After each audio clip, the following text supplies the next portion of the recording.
అందరికీ నమస్కారం.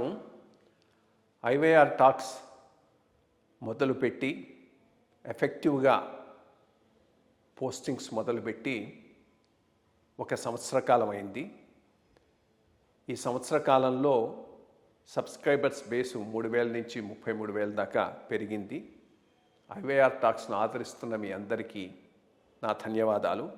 భవిష్యత్తులో కూడా ఇదే రకంగా ఐవైఆర్ టాక్స్ని మీరు ఆదరిస్తారని ఆశిస్తూ ఉన్నాను. Thank you.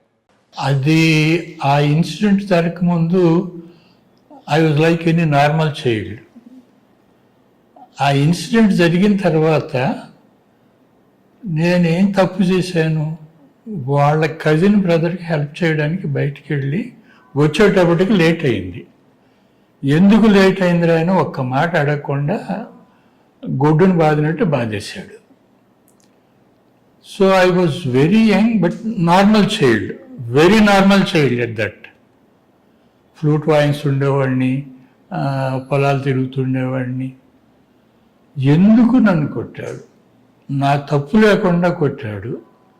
ఇక ముందు ఒకరికి అవకాశం ఇచ్చి తప్పు చేసి ఇట్లా కొట్టించుకోవటం, తిట్టించుకోవటం జరగకూడదు. I will not give scope for anybody to find fault with me, because my father has punished me for no fault of mine.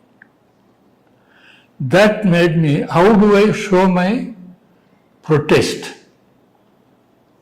So I became silent. I stopped talking to my mother, my brother and my father. In any case didn't bother. నేను మాట్లాడుతున్నాను, వీడు ఎందుకు serious అయ్యాడు, ఏం పట్టించుకోలేదు ఆయన, because is a great డిసిప్లినరియన్. ఆ silence became sensitiveness. ఎంత సెన్సిటివ్ అంటే I shouldn't give scope for anybody, I shouldn't give scope for anybody. ఎంతసేపు నన్ను నేను జడ్జ్ చేసుకుంటూ, నన్ను నేను కంట్రోల్ చేసుకుంటూ, ఏ తప్పు చేయకుండా ఇలాంటి ఇన్సిడెంట్ రాకుండా ఉండాలి అనేది it's a kind of obsession with me. దానిలో when I stop talking, when I have to speak, I only whisper. ఇప్పుడు చాలా కష్టపడుతున్నాను గట్టిగా మాట్లాడడానికి. అలా నేను 10 minutes మాట్లాడితే నా గొంతు తట్టుకోలేదు. దిస్ మై కెపాసిటీ, బికాజ్ రోజంతా మాట్లాడి 10 నిమిషాల్లో మాట్లాడాల్సి వచ్చింది కాబట్టి ఐఎమ్ టేకింగ్ రెస్ట్ అంటుంది నా త్రోట్. సో అలాంటి రెస్ట్ తీసుకోవచ్చు మీ ఇంటర్వ్యూలో. So that incident to me is the most critical incident in my life.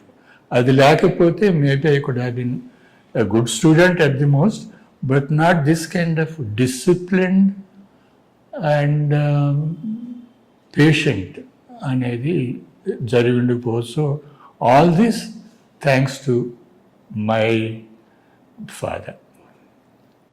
Yes. So అది of course చిన్నప్పుడు ప్రస్థానం,